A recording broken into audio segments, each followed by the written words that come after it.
Welcome to the Scottish Property Podcast. This is a show where we aim to educate, inspire and entertain through real life stories and interviews from people in the Scottish property community. As always, thanks for listening and give us a follow on social media and subscribe to our YouTube channel. Remember to join us at our monthly networking events on the first Wednesday of every month. Tickets are available on our website. So without further ado, we'll just cut straight into this week's podcast. Welcome back, everybody, to another episode of the Scottish Property Podcast. I'm delighted to be joined by Fiona Campbell, the Chief Executive of the Association of Scotland's Self-Caterers. Is that correct, Fiona? Have I got that right? That is absolutely correct, and you said it right. Everyone else calls it Scottish Self-Caterers, but that's not relevant. Anyway, Scotland Self-Caterers, indeed. Joining us from a hotel in Edinburgh, just fresh out of speaking to politicians in Parliament, are you? Correct. That's right, yep. Right, so you're the best person to speak to because a lot of our listeners have been bombarding us with questions about short-term lets. What's happening with this legislation that the government have brought in? And myself and Stephen have not got a huge amount of experience in this sector, so who better to bring in than yourself? And in one of your emails, I think you described it as a shit show. So let's just bring us up to speed with this shit show, where we're at the moment. Is there any way, just to begin with, Fiona, that you can give a brief sort of timeline summary dating back to probably 2022 when the actual licensing scheme got introduced, and just kind of a quick fast forward to where we are now? Of course. Thanks, Nick. Yeah, so the Scottish Government, in their infinite wisdom, decided that straight out of COVID, they would start introducing a short-term let licensing scheme with associated planning considerations. As you say, the legislation came into being in 2022. We have been fighting it all the way on the basis that it is licensing. We have always asked for registration. We're not against regulation, but licensing is far too heavy-handed. It's gone far too deep. It's causing absolute misery and mayhem. And the biggest issue is the conflation between licensing and planning. Those two regimes are completely different, and you'll be aware of, obviously planning issues for long-term rentals. But when you combine licensing and planning, it's causing all sorts of mess. So, for example, I'm currently in a situation in Edinburgh, and indeed I found out yesterday in Perth and Kinross. If you've got a license, so you've done everything, you've complied with all your health and safety, that's all fine. You've been given a license on the basis that you're not impacting neighbour amenity, residential amenity. But because, for whatever reason, you don't have planning permission to be a short-term let, they are reporting people to the Procurator Fiscal. And the problem is that there's no way of knowing whether you need planning or not. So we've got legal opinion after legal opinion, and we've won a judicial review on the matter. But even after all of that legal opinion, it's absolutely impossible to know whether an operator needs planning permission or not. So they are now criminalising legitimate businesses. So on that planning permission, so initially it just sounded like it was just going to be like Edinburgh and Glasgow that was going to be the local authorities that were going to make you do the planning application on the kind of shared, tenement blocks and all the rest of it.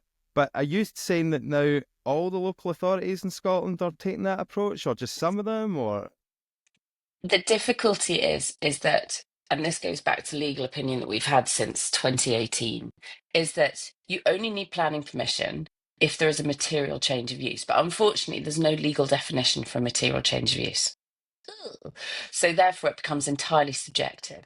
So if you're in Edinburgh is now a planning control area. Anybody that starts a short-term let after the 5th of September 2022 has to apply for planning permission for change of use. Anybody that was operating before then only needs change of use if there is a material change of use. Now, the problem is that local authority councillors, the planning officials and reporters, Scottish Government reporters, are all taking a completely different view on whether it's a material change or not.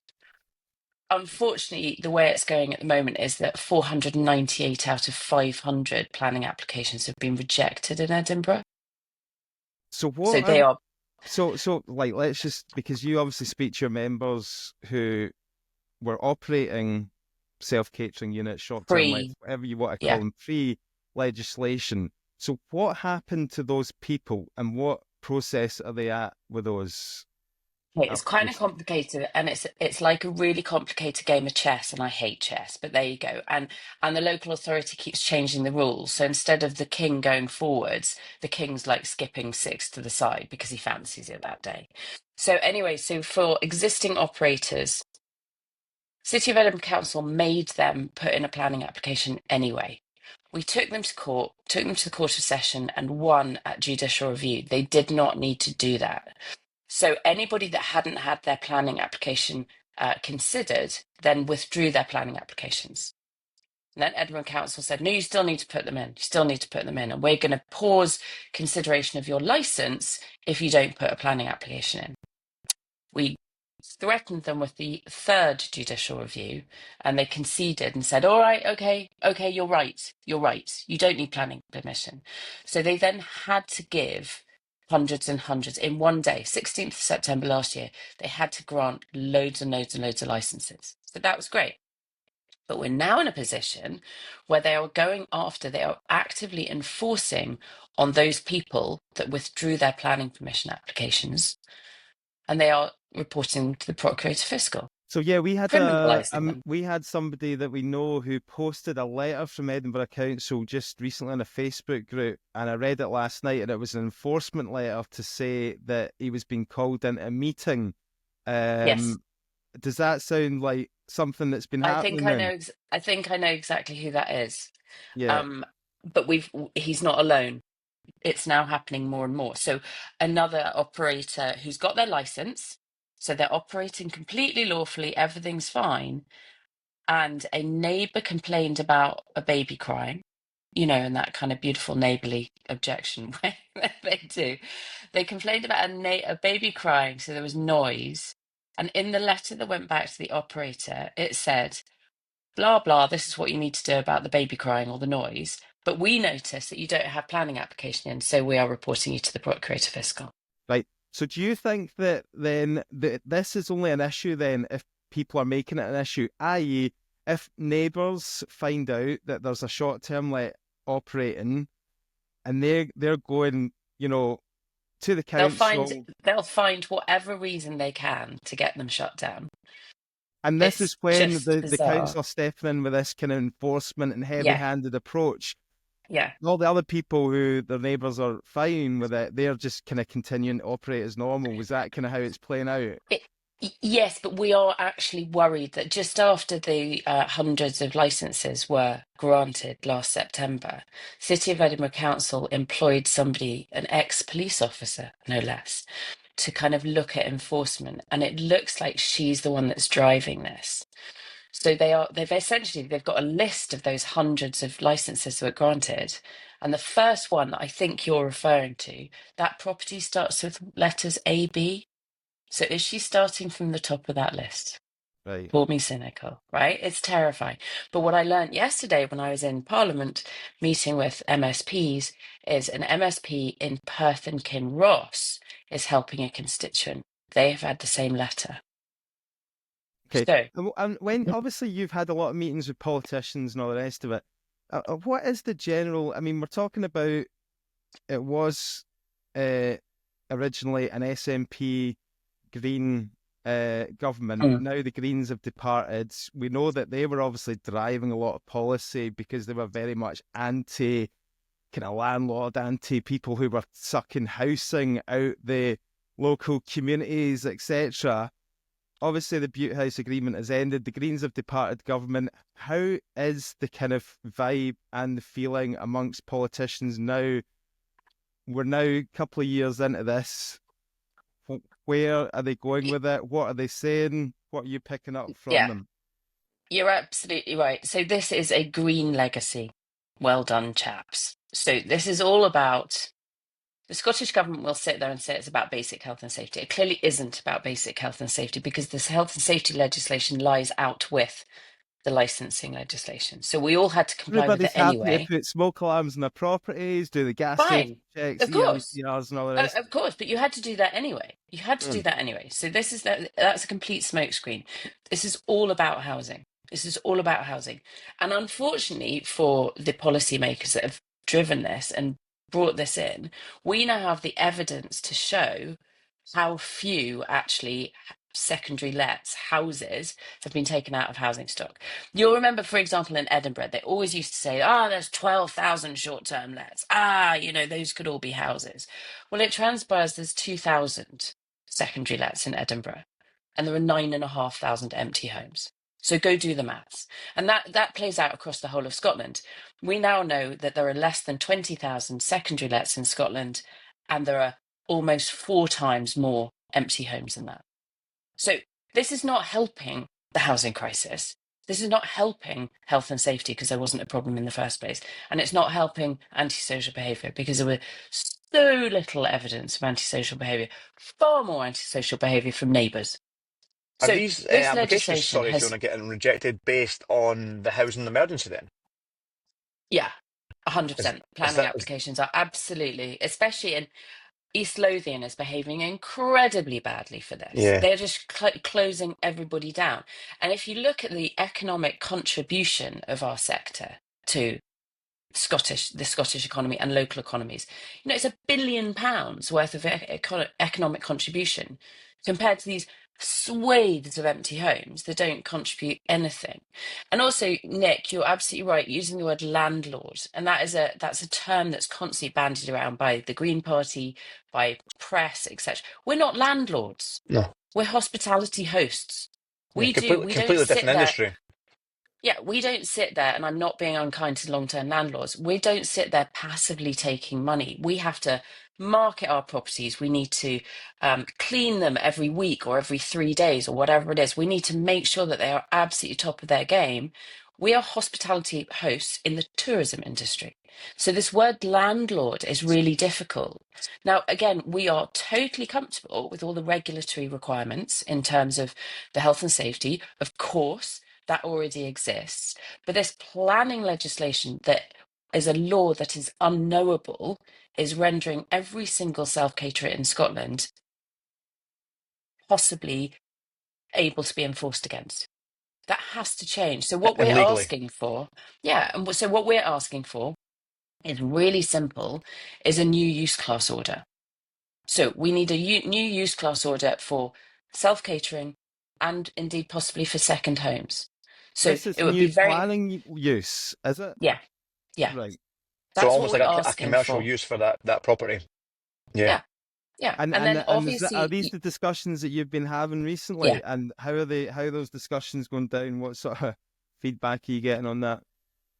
everybody that you speak to, apart from the Scottish government, understands how absolutely sensible it will be. It would safeguard all the existing operators. It would ensure that everybody knows that they're operating lawfully. They're not going to get reported to the Procurator Fiscal because they didn't know that they might need planning permission that they don't really need. Do you know this Procurator Fiscal piece? We've had legal opinion on this. It is extortion. So anybody that gets a letter that is reporting them to Procurator Fiscal, we are encouraging them to go to the police station and say, we're challenging this. This is extortion. Because you are extorting money out of them to get planning permission that they don't need. And how many of these like letters that people are getting, I mean, do they follow them through? Do they have the resources to Well, go the full way? it's interesting. I mean, I'm not.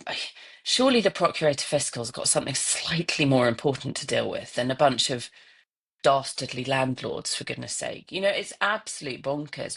So the one that I think you're talking about has been pushed back for a month. The other one is at the beginning of the process, and the one in Perth and Kinross that I found out about yesterday is just stuck in the Procurator Fiscal system. What a Right. waste of time.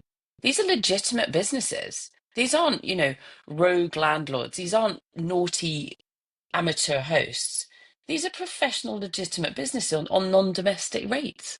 It's And the one in extraordinary. Perth and Kinross, did you say that one had the license approved, or Yeah, they all have. They've all got they all? licenses. Right. So They've all based got on what you're licenses. saying about the judicial review and the legal fight that you put up, and it was found that it was unlawful, then does that not mean that if it goes to Procurator Fiscal, does that not mean that they don't really can't really enforce it then. Like, how does that all pan out? Like, So the two judicial reviews that we've been successful in Edinburgh, one was around the licensing policy, which they've had to change. So that's fine. The right. second one was about a very specific point around planning. And it was the fact that they couldn't apply the planning control area requirement for planning permission retrospectively. But this is So only in Edinburgh, Edinburgh's sorry, Fiona. This is only in Edinburgh, and you'd this have is to fight this that is in every council. yeah. Right. Let's take a quick break, guys, from today's show to talk about selling your property with Prime Property Auctions. Now, myself and Stephen have both used John and Lewis from Prime in the past, and we can personally vouch for their service. They sell vacant and tenanted property, and you get to control the minimum reserve price so that you're not selling your property for peanuts. They pay for all the stuff like photos, videos, and all the marketing stuff up front, so you're not paying anything from the start, and it's a no sale, no fee. So if you want to check out Prime Property Auctions, then get across to the link on the show notes and speak to the guys. So now we're seeing this planning issue across the whole of Scotland. So South Lanarkshire's behaving badly, East Lothian dreadful, Perth and Kinross, Highlands. They're all applying planning decisions that aren't, we think, lawful. And they are therefore taking decisions that are taking away people's livelihoods. So that's what we're asking for, is clarity. Because right now there's no consistency, there's no clarity, and we believe that a lot of this is unlawful, and we will fight this it. would be better administered from a central position rather than all the local councils, like, because they all Well, seem to be doing 100%, different things. 100%. I mean, if only. Wouldn't that be sensible, Nick? Huh? Wouldn't that be sensible? I mean, I'm pretty sure that the councils have got enough on their plate as well without having to deal with all this as well. It seems like the They're government hating it. they come out with these things, and then the councils are kind of scrambling about without any resources, totally understaffed. I mean, they don't even And then have they any get planning. me, and then they get me coming in and going, I'm going to judicially review you, chaps. It's me Yeah, again. I'm like, hi, Argyll and Bute. That policy is unlawful, honey. You I need to mean, I'm change that policy. It's pretty just sure that they if should the be. Yeah, legislation, if the legislation was well written and had a purpose and everyone understood the purpose, then we Clear. wouldn't be in this mess. Yeah, Yeah. a little bit of and now we're having the same thing with the visitor levy. It's a complete, to use your expression, shit show. this is the It didn't tourist need to be this tax. complicated. Yeah, So it doesn't is need to be so what's the complicated. latest with that then? Has that been brought in yet? No. Yep, that's been brought in. So Edinburgh is leading the charge in terms of they have agreed their policy. They've got a start date. They've got some weird transitional in between date that I think is entirely unlawful, but that's another matter. So if you're Every a single local visitor to authority. Edinburgh, how does that work then? You fly into Edinburgh Airport. When do you pay your tax? Well, we don't know that yet, but I mean, why would there be details? Don't be so ridiculous, Nick. So, but don't forget, this is not just about people flying in. This is about me. I live in Argyll and Bute. I come and do business in Edinburgh. I'm going to be paying the tourist tax. I ain't a tourist. You're going to be paying it if you go on holiday with your family in the Highlands. Did you know that? Does No, anybody know that? I'm No. from the No. If you, Highlands. That's my home. I'm from Inverness. I'm not paying any tax to go and visit my family. but you will. If you stay in any kind of accommodation that you pay for, you will be paying it. Isn't that scandalous? If you live on the Isle of Mull, right, and you're pregnant and you're having a baby, you have to come across to Glasgow because it's all centralised, right? You have to come a week early because just in case you go into labour early, you have to pay a tourist tax to do that. That's crazy. Do we have Madness. any numbers insane. of how many people have left the sector in terms of I've said enough, I'm not bothering with this anymore? I mean, I'm talking about self-catering units here, flats, houses, that sort of thing. Well, we have any do. We numbers on now that? do. Yeah, we absolutely do. So I can tell you this is absolute data. We lost 15% of our membership last year, and every That's single your one of them. membership. Yeah, but obviously not everybody who runs, not every No, but that's operator. just indicative. No, that's just indicative of the kind of health of the, and every single one of those cited short-term let regulations as the reason. So if you look at non-domestic rates, that is the only data point that is absolutely concrete. Right. Across Scotland, 7.8% has constricted down, drop of 7.8%. In Edinburgh, that goes up to 27.5%. In Glasgow, it goes up to 43%. And this is all dropped since 2019. Like, this is facts. In East Lothian, this goes back to the planning issue in East Lothian, they've dropped 25.5%. What impact These is are that? huge What figures. impact do you think that's having on, the tourist industry? I mean, colossal. So I sit on the Scottish Tourism Alliance Council, and every single council meeting now is saying, tour operators don't have places to take people to stay. Inbound golf operators, there isn't the accommodation now, especially in rural and remote parts. If the business is closed, the B&Bs or the self-catering close, there's nowhere for them to stay. There isn't a Marriott on Is the this, North is, Coast 500.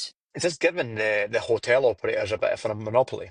Do you think they're part to play in Yeah. this? Or am I looking into it a little bit too conspiracy theory No, here? no, no, no, you're absolutely right. So there has been an international hotel lobby on this for years and years and years. It got outed in 2017 in the New York Times.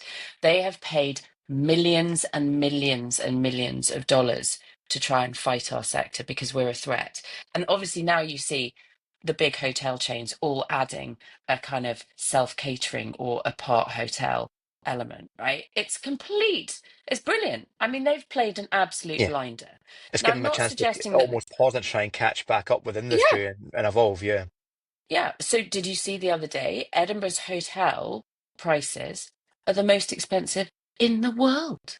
It's In the insane. world. It is insane. So, they've got a complete monopoly.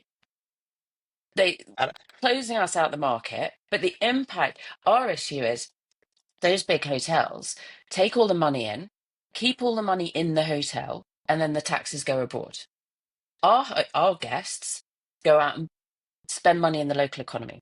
They go eat in the restaurants, buy artisan cakes, drink yeah, fancy and coffee. this the You know, small hospitality host in Edinburgh that's maybe got 5 or 6 units isn't setting up a complicated group structure in the Cayman Islands to avoid tax. They're paying the tax in the UK.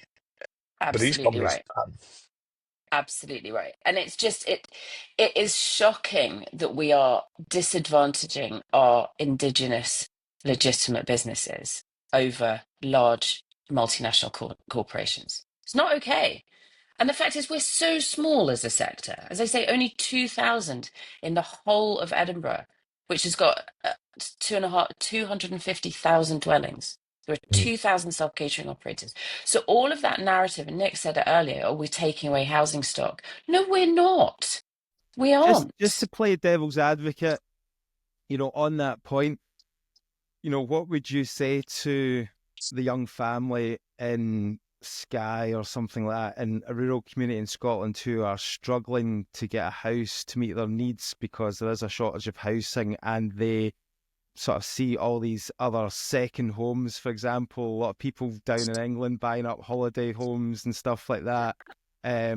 Or the young person in Edinburgh trying to get a rental, just a 1 bedroom or 2 bedroom, and rents are going sky high through the roof. What do you say to these people? I totally appreciate and understand that there's a housing crisis. Of course, there's a housing crisis, but that is decades of failed housing Mm. policy. That is not because of the self-catering sector. Um, Local authorities simply aren't building enough housing. They're not building to meet demographic changes, to meet changes in the requirement for different tenures. So your 20-year-old that wants to get on the property ladder in Edinburgh, I'm afraid you're not going to be able to afford a place on the Royal Mile. That's just a reality. And it's always been a reality.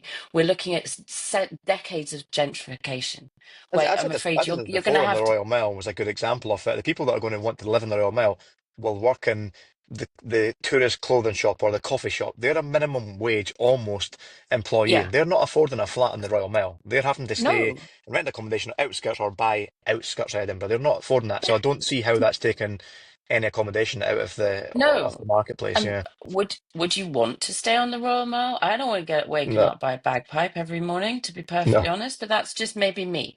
But again, let's go back to Sky. They're not building enough houses. They've built an embarrassing amount of houses recently. And to your point about second homes, we're not second homes, we're businesses. So what's happening now in Sky, if you go to the estate agent in Broadford, there are loads and loads of houses for sale that clearly used to be self-catering because you can tell by the pictures.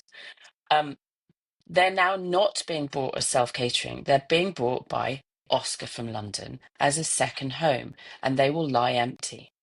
That is an economic disaster for the communities involved. Absolute disaster. Mm. But also, for the people that want to go and open a business on Skye, these properties are so expensive now. The average house price on Skye is huge. Again, that's not being helped by this legislation because what's happening is the market is being exacerbated and inflated because of all these people coming in from London and buying second homes. It's totally pricing the locals out of the market. So actually, it's done the diametric opposite of what was helpful and what we were trying to achieve. So we're still blamed. And yet we are not we are not the problem. We are not the problem. We are generating millions, billions of pounds for the Scottish economy. We're employing staff. We're employing the builder and the painter and decorator in Skye to come and do Obviously, our just houses just once a year. just exploring that point there about obviously quite different the second home and the business that's the operator, the short-term let operator. But do you think, I mean, some of these people who have the second homes, like if I'm to go and buy it like a holiday home in Spain or something like that, then I might rent that out, short term by the week as well. Does that happen? Oh, Is for that sure. Yeah. So that's no longer a second home. That's then an operating business. yeah, I get It you. might Yeah. be your second. Do you see what I mean? So definitions are really important here. When I Mm. talk about a second home, I mean it's my second home in Sutherland, and I go there twice a year. And it's empty the And the rest. rest of the time, the lights are off. Right. And Okay. people talk about ghost villages. That's what we're talking about. That's a second home issue. And now people are stopping operating because of the short-term let legislation and leaving those properties lying empty. They have tried to So, do something, haven't they? The government have tried to do something with council tax. I think they had to try and yeah, sort of doubling council tax. try and avoid people doing that. Yeah. But a So lot of, is Oscar that's bought his house on Skye going to be worried about doubling the council tax? If he can afford a really nice yeah. property on Skye, he Yeah, doesn't really care about he's paying not paying an double. extra £150 a month, is he? Yeah. Doesn't really care. So, I mean, unfortunately, none of these interventions are actually doing what they were intended to do. They're knee-jerk, poorly thought through policies that aren't actually fixing the problem. Yeah. Can you They're very much foresee? aligned with the policies that were set out for the long-term rental as well. Every policy that they've inflicted has just had the opposite effect of what they've claimed to set out to do. Right? Hmm. I mean, exactly. That whole rent cap thing. What a mess. Can It's you just, foresee? Can you foresee a blanket ban in Edinburgh, for example? Like we've seen in I think Barcelona. Maybe they've just you can't. You can't do it. And all that's happening right now in Edinburgh's a case in point, is that it is just pushing people underground. So there is a thriving black market right now. Can you just So go again, into going that back a to the little bit health and more, like the black market? So how does that sure. how does that So come about? if you go onto a brilliant, well, to get a license costs a fortune. To go through planning is asking to be shot up against a wall. It's really, really difficult to navigate through, costs a fortune, is hugely administratively and financially burdensome. Are you going to do that? Sod it. Stick your property on a Facebook group. So, Facebook Edinburgh, Fringe Accommodation Edinburgh, brilliant Facebook group. Go and have a look. 10,500 people in that group. If you look down the list of properties that are being offered, they don't have licenses, which in itself is illegal. If you promote your property on any online platform, including But Facebook, it what's needs to have a the license implications number. of that then, Fiona? If they get caught, what would the fine be? Right now, it's No, 2,500. So two and a So half thousand, but how much is it costing to leave a property empty to apply for the license, the planning permission, get rejected, go through the fee, pay the mortgage, pay your council what you tax? said, So I'm what looking you at it said, going, yeah, the implications don't. People I are may Not as that not. well I'm trying to just encourage it, but Yeah. no. You may as well just crack on, right? Mm. yeah, And I You can think get two that and a that half was grand one for of a the. week. Yeah. I think yeah. that was one of the points that the guy who posted that it was that we mentioned his name. It was Joseph Toff, who Oh, is it? That's a new one. Okay. I need to yeah get in touch with him. Can you Joseph put me in touch? Joseph just posted that on, I think it was the Spin Facebook group. His letter from Edinburgh Council, and one of his points was, we've done everything right, we've gone through all the process, done all the paperwork, but yet people who have not done anything are operating, like you say, on Facebook and all the rest of it, Yeah, and doing it anyway. So he was like, how come we're it's getting punished? outrageous. Um, Yeah, it's on that the, they've put their heads above the parapet and now they're getting shot down. yeah, It's scandalous. And on yet the somebody that's sorry. that's fine. The other thing is that City of Edinburgh Council has done a brilliant thing recently because they've realised that they've completely messed up the chances of having enough accommodation for the Fringe this year. They've introduced a thing where they are going to be granting temporary exemptions to people for 6 weeks in a year in two different sections. So you can do 3 weeks and 3 weeks, right? And you don't need to comply with the mandatory conditions of licensing. So you don't need a gas safety certificate. You don't need blah blah. That You don't is need to do any. ridiculous, eh? But here's the most brilliant thing: all of that legislation sits out with licensing. So what Edinburgh Council's doing is saying to Joe Bloggs, don't worry, you don't need to go through the mandatory conditions. Just crack on, and we'll give you your license, your temporary exemption license for 6 weeks. But they will be completely not complying with existing legislation. So they're almost facilitating people to act unlawful. God forbid if something When were it to suits them. happen. Yeah, God forbid if something were to happen in a flat and somebody was hurt or, for goodness sake, died, the liability would now land on Edinburgh Council because they've told that person, you don't need it, don't worry about it. They haven't said, by the way, you need it anyway. They've just said you don't need to do it. I mean, It's madness. are there That is any madness. positive stories coming out of the from your members in terms of, like, that they're submitting the licenses and they're going through and they're getting granted and all the rest of it? What councils seem to be quite good? Yeah. Some councils are fine. It's not all bad news. South Ayrshire. North Ayrshire's good. North Yeah, Ayrshire's good. yeah, The and borders are good. borders, right? Okay, and roughly, like, just for somebody who's potentially looking at this as a business, like you say, and buying a property to do short-term lets, how long would they need to account for in terms of the licensing process to get that? I mean, obviously it varies, but we'll give it a kind of rough. So it's interesting because one of the big things that we were saying to the Scottish Government was this is going to completely stop investment because you're not going to be able to go to a lender and say, I want to open a self-catering business, because they're going to say, well, we can't give you the money until you get your license.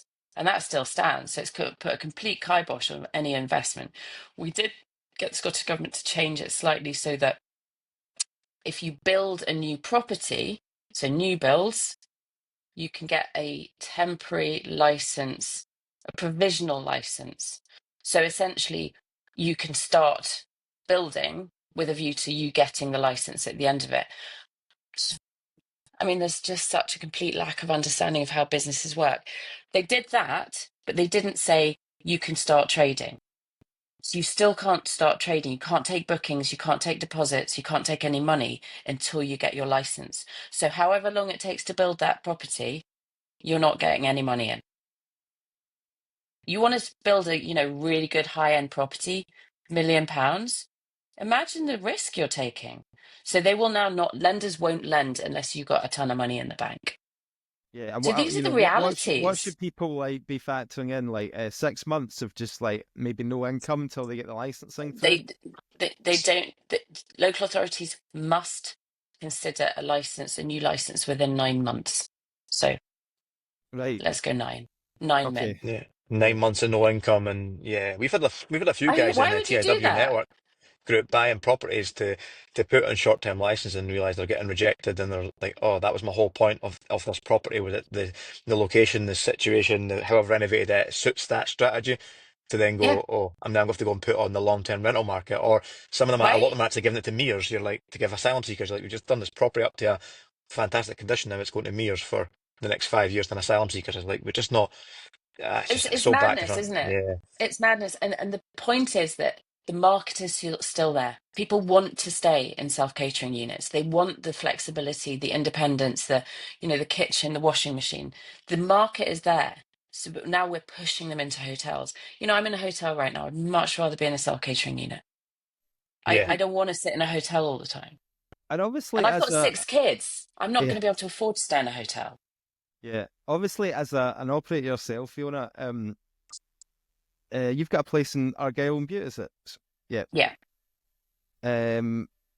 For those people who, I mean, it seems like the majority of the problems arise from when neighbours are pushing for complaints, and they're just disgruntled that this is going on in their backyard and all the rest of it. So for people who want to try and avoid any conflict like that, what would be your advice to try and kind of mitigate any issues with the neighbours? Is there anything that can be done? Always be nice to your neighbours. Tell them what you're doing. The difficulty was when licensing came in, you then had to put a sign outside saying, "This is what I'm doing." Uh, And I think lots of people are like, "Oh my God, no! What are you doing? That's different." It's like, no, I'm just carrying on doing what I've been doing for 22. I've been an operator for 22 years, and so I had to go and get a license and spend thousands of pounds to do so, to carry on doing exactly what I've been doing for 22 years. It's really annoying. Anyway, going back to the neighbours. The difficulty is this has enabled neighbours to complain about something. So now you're seeing operators that have been operating completely fine with their neighbours for years and years, and suddenly they're like, "Oh, we We have the can we power. can object. We have the power." You're absolutely right, Stephen. So we're now going. All of these properties have to go to a committee, and you have to basically ask permission. And you know what it's like in councils, right? There's politics. There's politics of who knows who plays golf with who. Who are you going to be up against in the council of that committee that goes, no, no, and then that's your business gone. It's madness. yeah. And also the enforcement side of things. You're right. They don't have the capacity to go and check everybody's properties, so they are relying on community policing. So they are genuinely asking people to dob in their neighbours if they haven't got a license. It's horrible. It's so toxic. So quite contrary to the original intention, which was to enhance community cohesion, it's ripping communities apart. It's disgusting. Have you spoken to any businesses, like you can give us any specific examples, of anyone that you've spoke to that have just not been able to continue, or like, Me, I had to sell one of it. We've had two. My husband and I got two. Had to sell one last year because we were never going to get a license because of the neighbours. yeah, You know, So, I, so yeah, the kind of the get a detached property in the middle of nowhere that no one's going to know what you're doing, and that's yeah, the kind of the easy route into it, but that's not the most practical, not the most fit for use for these properties or no, the people that are traveling. no. That's insane. Look, let's be positive though. This is all quite negative. Let's yeah, be positive. As go I for it. say, the market is still very strong. People want to stay in these properties. So if you're investing in the sector, for goodness sake, buy a property that's got a certificate of lawfulness or planning permission. You're going to be paying a premium for that, but then you're safe from planning.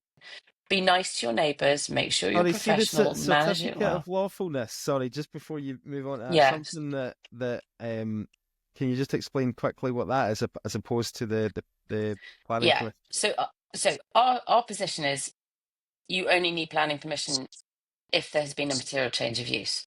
So the alternative is you go to the council and you say, "I would like a certificate of lawfulness to show that there has been no material change of use."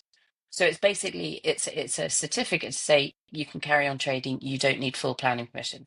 And These if are you've for been ones that operating have for over, been existing operators. you can get. Well, there's also a standard procedure where if you've been operating for over 10 years, you can get a certificate of lawfulness because it's unenforceable. because you've been operating for so long. So it's complicated. It is complicated. But so as I say, if you're going to go and invest in the sector, make sure that you're looking at a property that's already got a certificate of lawfulness or planning permission in place. Ideally, it's already been operating, so it's got a license or had a license. You'll have to then apply for a new license because you're a new operator, but at least it's been operating. If you just go buy a property, certainly in Edinburgh right now, good luck. In Glasgow, you haven't got a hope in hell. You've got to be really careful, really, really careful about what you're trying to achieve if this is an investment portfolio decision. If you're in the rest of the country, as I say, huge demand. People want to stay in self-catering places. Look into it. The likelihood is you're going to be buying a property that isn't going to be taking it away from the local community, but, just be mindful of what you're doing. If you're going to enter a new community, bring the community with you. Give something back to that community. It's all fairly standard, obvious stuff. But we've got to remember the economic contribution across the whole of Scotland of our sector and the amount of jobs it creates and all of the positive stuff. We need to start changing the narrative and remember that for those that do get through the licensing and planning process, you're going to be scooping up. You can charge whatever you want because there's so few places now, and you will be safe. So, those are the positives, and you're not going to have as much competition apart from the black market. I mean, it all interconnects to, like you say, local economy and investment and all the rest of it. Because, for example, my nephew's a joiner, right, and he's working up in Inverness at the moment on a building site. I think they're building some big bowling complex or something like that. Anyway, Right. They have to bring up labour from elsewhere in the country to obviously build this place, and Is it a levy? Just say. aye, exactly. So obviously, like, this is what we're seeing some of our circle as well. Like, a lot of people are buying, like, 3-bedroom houses, etc., and they're aiming them at the contractor market. Now, these could be like, tradesmen that are coming up from England, working, got a contract on a building project or something like that. Infrastructure projects, laying, fibre optics, etc., broadband. So again, it's like companies need that sort of accommodation because, quite frankly, with the hotels and all that, it can get too costly for them. So they have to put their staff up in that. Obviously, the investment won't come if we can't get the labour in, and obviously the labour need the accommodation. So there is that sector aside from the tourism as well. You're absolutely right. You're absolutely right. Our sector really supports those tourism infrastructure projects. And you're absolutely right. They don't want to stay in a hotel for 3 months while they're building whatever they're building. So I'm on a group with the Scottish Government, and it's economy and finance, whatever, and housing. And I keep saying to them, we are absolutely best positioned to help you with this. We really are. We have that flexibility. And then you've got people like SSE, electrics, wanting to go and build huge swathes of housing for their workers while they're doing stuff in the Highlands. And they will then leave that as a legacy. That's a good thing, isn't it? Yeah. Absolutely. No, that's really good. I mean, if it was as easy as just build more houses, and then it would all be solved. It's mega complex. It's mega complex. But until we start actually becoming a bizarre kind of North Korea, South Korea state, people will buy houses. If you're lucky enough to earn enough to to buy a second home in the Highlands, we can't stop that. But housing policy needs to be seen holistically. It needs to be seen as a round. There aren't any silver bullets to fix it, but we all need to work together to understand what the requirements are. What we need to look at 20 years forwards and look at what the demographics going to be, what the population is going to be like. But you can't fix this by shutting down the self-catering sector. It's just not going to work. What do you think might happen if Labour get into power in 2026 and there's a change of government? What's your... I mean, I speak really closely with the Labour Party. They understand the issues. They understand that this is not the silver bullet. They also understand that there are some quite easy fixes to get this back on track. So I'm hopeful that people will start listening.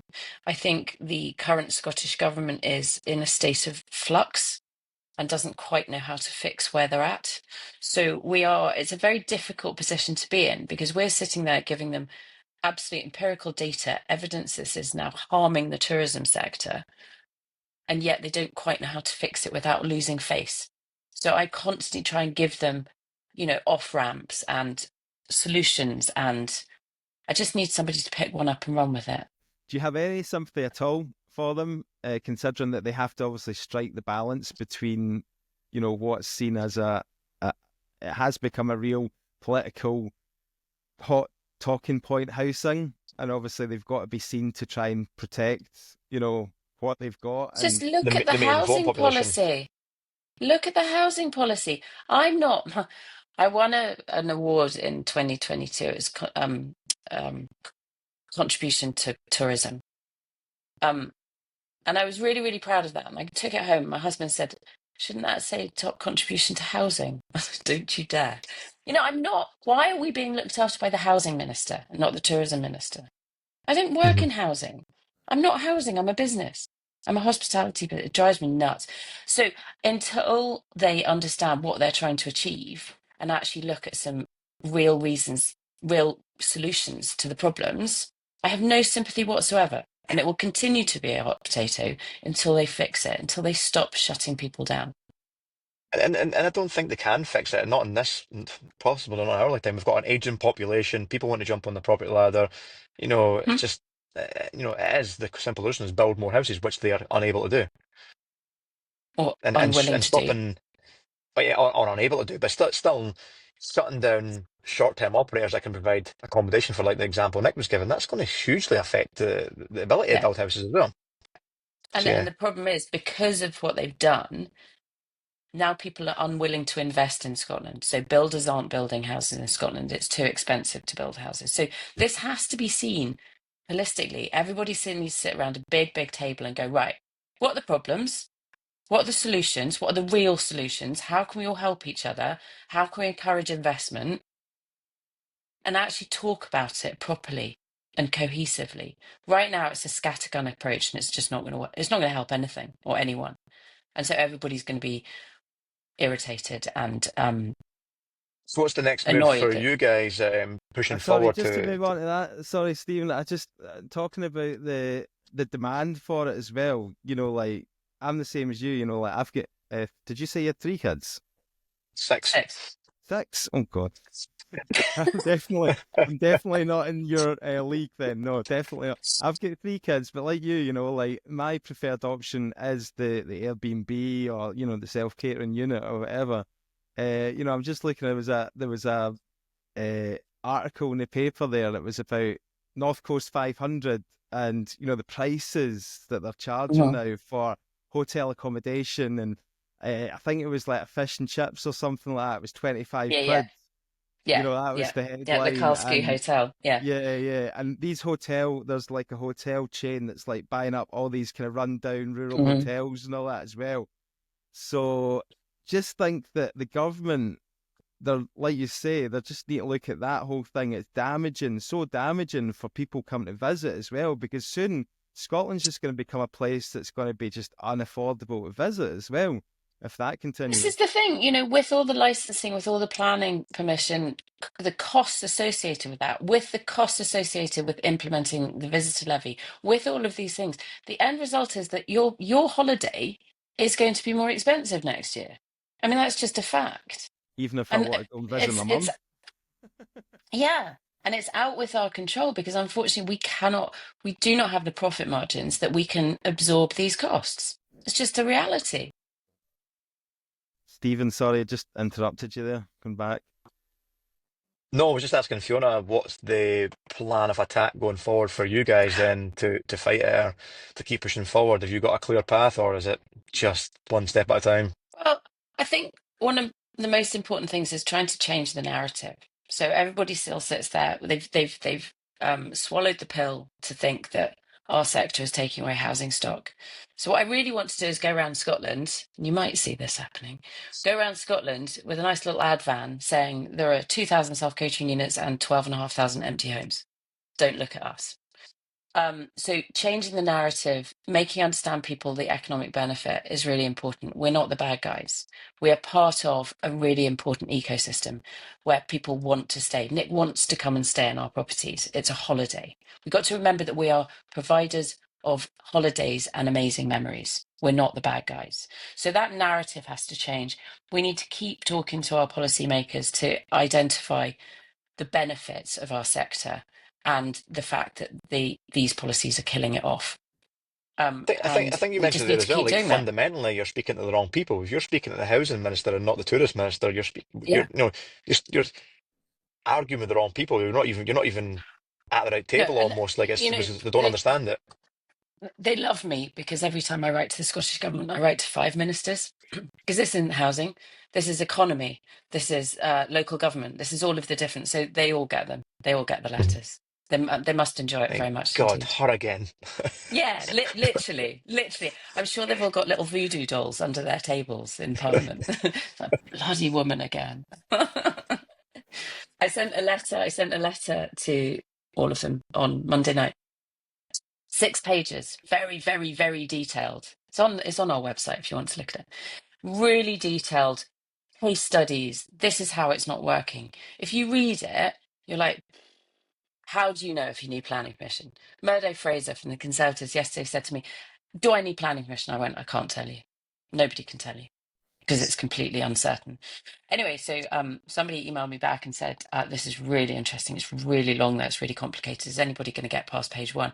So I created a Topsy and Tim book out of it to explain for the slightly less adept understanding. Topsy and Tim, what was that again? That's going back a bit. Is it? Topsy and Tim go on holiday with Mummy and Daddy. It's brilliant. I'll That's send Kids it good. to book. you. It's a kids book. It's a kids book. I'll send it to you. It's really fun. But yeah, when you take these very complex subjects and actually explain them in plain English for children, you're like, how do you not get that? Yeah. How does anybody not get this? It's kind of fun.